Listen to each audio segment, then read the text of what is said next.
Saudamos a todos em nome do Senhor e Salvador Jesus e que desejamos que a graça do bondoso Deus, Pai, Filho e Espírito Santo, que até aqui nos trouxe, também nos acompanhe em nosso meditar nesta semana sob o tema Tentação, continuando no estudo da sexta petição do Pai Nosso, onde lemos: e não nos deixes cair em tentação.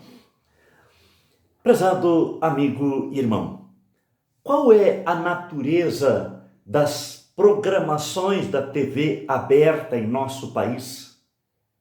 Minar os valores cristãos. Por isso, eu pergunto a você: como reage o sapo jogado na água quente? Como reage o sapo jogado na água morna, que vai esquentando lentamente? Olhem só, na água quente, ele salta assim que bate em cima da água. Já na água morna, ele se acomoda, acha aquilo muito bom e morre cozido. Pois é, como Jesus nos ensinou a orar no Pai Nosso na sexta petição: e não nos deixes cair ou ser jogados na tentação do diabo. Aliás, o que é tentação? No texto de Mateus, capítulo 4, versículos 1 a 11, lemos o relato da tentação de Jesus no deserto pelo diabo. Os primeiros 3 versículos eu faço a leitura, os demais os irmãos podem fazer a leitura. Mateus 4, 1 a 11, eu leio do versículo 1 ao 3. A seguir, foi Jesus levado pelo Espírito ao deserto para ser tentado pelo diabo. E depois de jejuar 40 dias e 40 noites, teve fome. Então, o tentador, aproximando-se, lhe disse. E aí segue o relato das 3 tentações do diabo. Caros amigos e irmãos, em que momento o diabo se aproxima para tentar Jesus? E a resposta está ali. Depois de jejuar 40 dias e 40 noites, Jesus teve fome.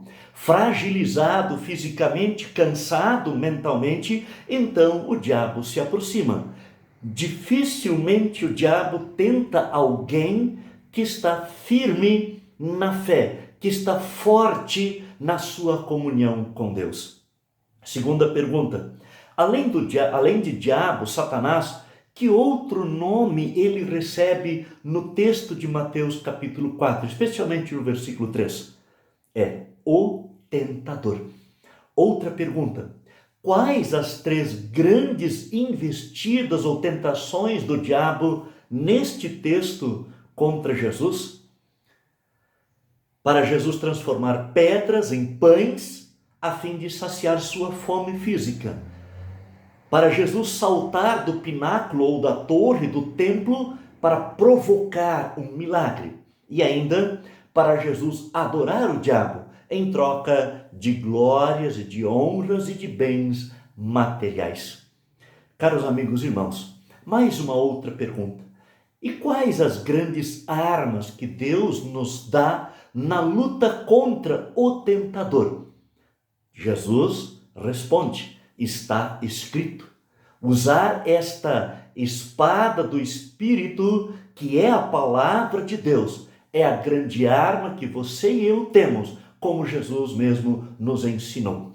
Jesus, o vencedor do diabo por nós e em nosso lugar, recapitula os 40 anos de queda de Israel no deserto. 40 anos peregrinando. Sim, Jesus vence sob situações as mais desfavoráveis.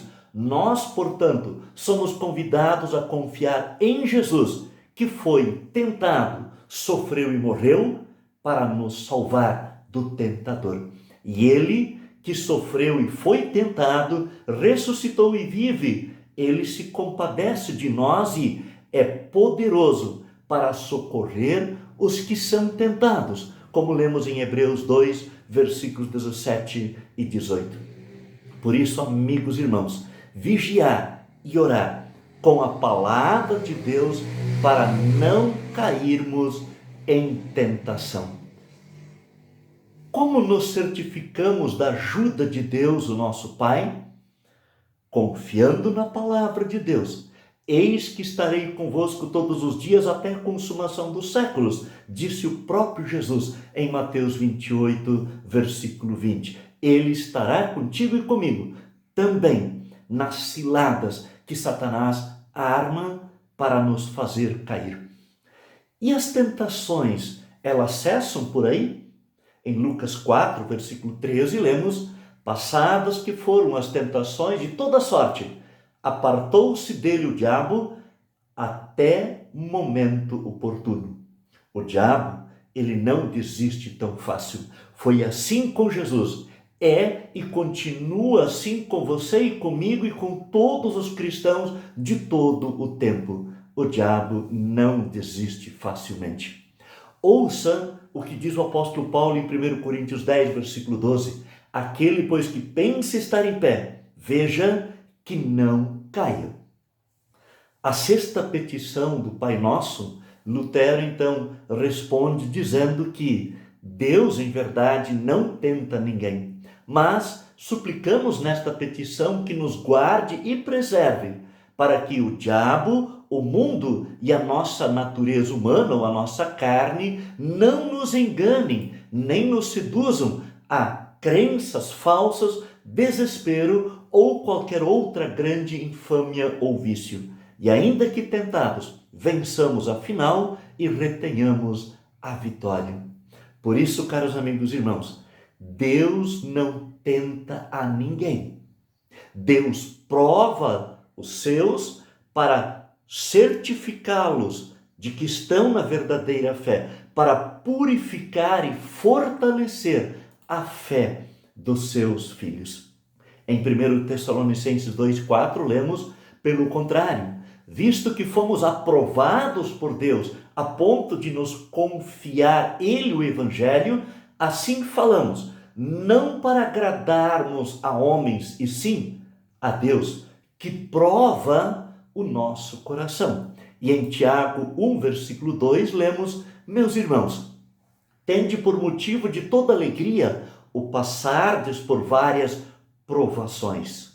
E em Tiago 1, versículo 12, lemos: bem-aventurado o homem que suporta com perseverança a provação, porque depois de ter sido aprovado, receberá a coroa da vida, a qual o Senhor prometeu aos que o amam. O diabo é o tentador. O diabo, o mundo e a nossa carne nos enganam e seduzam a crenças falsas, a mentiras, ao desespero e a outras grandes infâmias, vergonhas, vícios, enfim. Por isso, lembre de Tiago 1, versículo 13 e 14. Ninguém ao ser tentado diga, sou tentado por Deus, porque Deus não pode ser tentado pelo mal e Ele mesmo a ninguém tenta. Em Provérbios capítulo 1, versículo 10, Salomão nos ensina: filho meu, se os pecadores querem seduzir-te, não o consintas, isto é, não dê ouvidos, não dê trela, abandone aqueles que querem enganar e afastar de Deus, porque acabam levando a queda em pecado.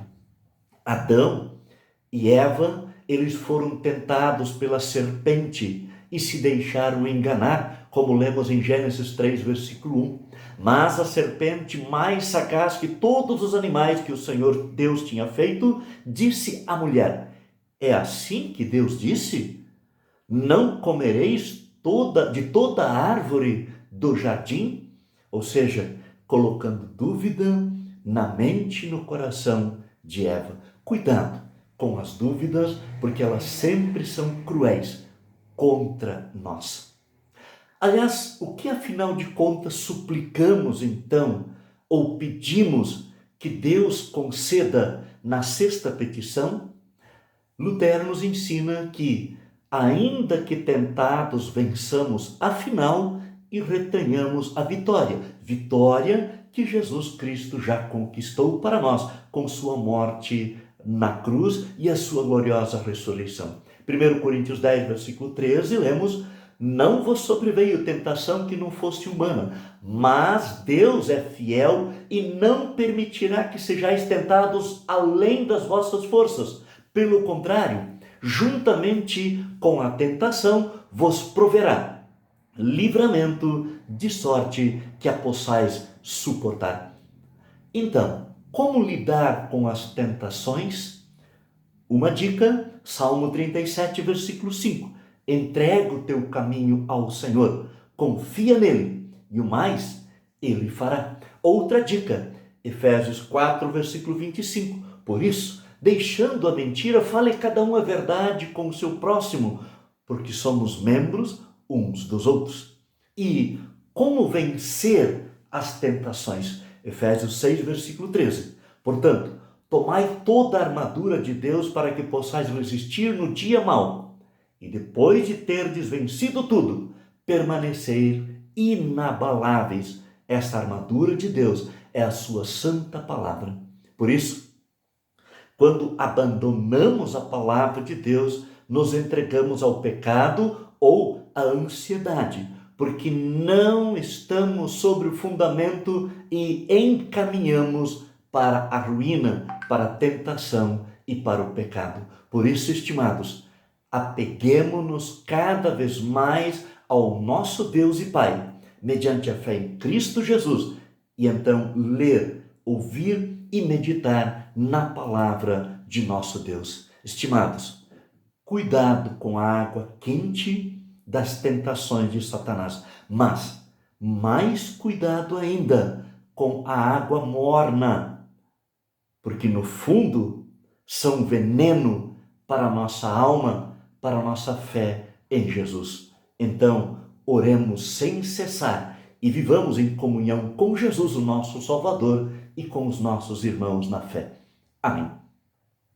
Gratidão pela companhia em mais este nosso momento de reflexão e desejamos que o bondoso Deus, Pai, Filho e Espírito Santo a todos acompanhe com sua graça e bênção, nos livrando de todas as tentações e nos guardando na fé em Cristo Jesus. E até semana que vem, se a Deus assim o permitir. Até lá, fiquem com Jesus.